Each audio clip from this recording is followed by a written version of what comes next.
Hey, what's going on, guys? Alright, so I'm back down at the river at my spot. I should be kind of ashamed of myself. As you can see, my little camp area and shelter and everything has kind of gone to shambles. Haven't been down here in quite some time, so like I said, I should be kind of ashamed of myself for letting it go downhill like this. So I think after I make this video, I'll tend to that just a little bit. Now, is what you just saw was what is commonly referred to as a flash tinder. And a flash tinder can be an amazing resource, or it can be a complete headache. As you saw in this video just a second ago, that is how most people actually attempt to get a flash tinder to ignite fire. They just simply try to throw a spark into that tinder, and what happens is it does exactly what it's called. It takes a spark very easy, takes off into a flame very fast, but then goes out almost instantly. So if you try to ignite this stuff simply with a spark and no real preparation, it can be an absolute nightmare. So let's take a look at flash tinder, and we'll also show the proper way to use it. That way it can actually become a very, very valuable resource. Okay, so what I've got for my flash tinder is simply cattail. This stuff is all over the place around here, and it works really well. There's all kinds of different tinders that you can use. Do some research and you'll find that there's just a lot of things that you can use for a flash tinder. But like I said, this is what I typically use just because it's all over the place. No reason for me to go out and search for the stuff when it's just everywhere. So let me go ahead and take you over here to the fire pit, and let's talk about how we're going to get this up and going.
So basically all I'm going to do is I'm going to grab a little bit of dry tinder as well as the inner strands of that bark, and I'm going to process that up.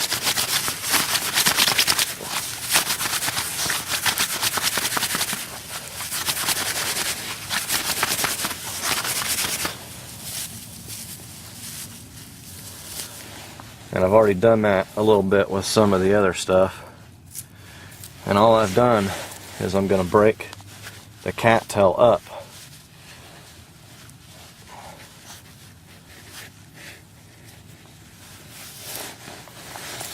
And kind of impregnate all my dry tinder with my flash tinder.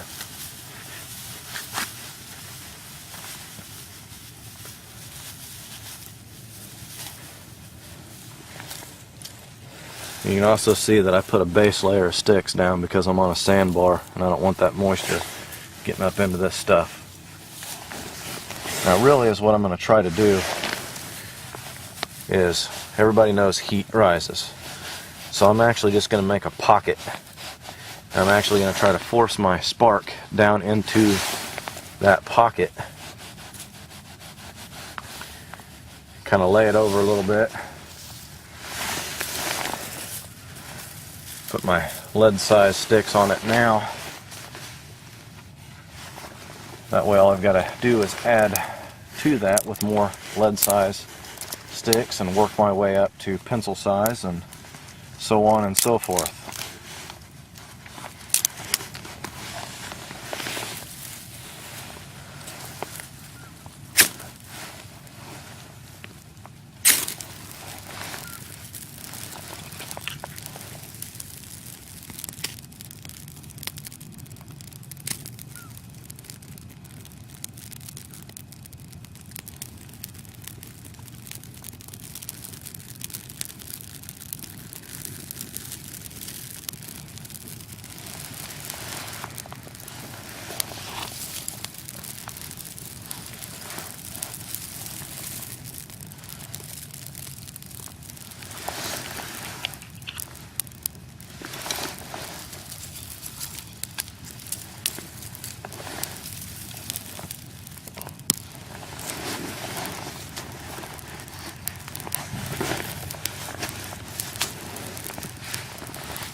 It's nice cold and damp out, so I'm just gonna get a stick and kind of prop everything up every once in a while, let a little bit of oxygen get in there, and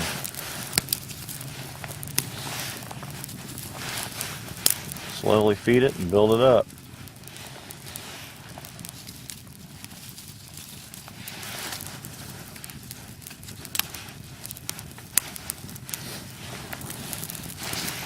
You can kind of see flash tinder takes off fast, but like I said, goes out very quick.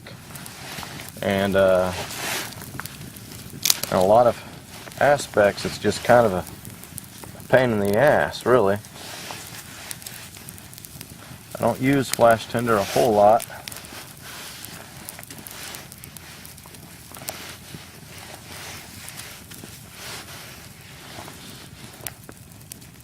But it can be nice to have every once in a while.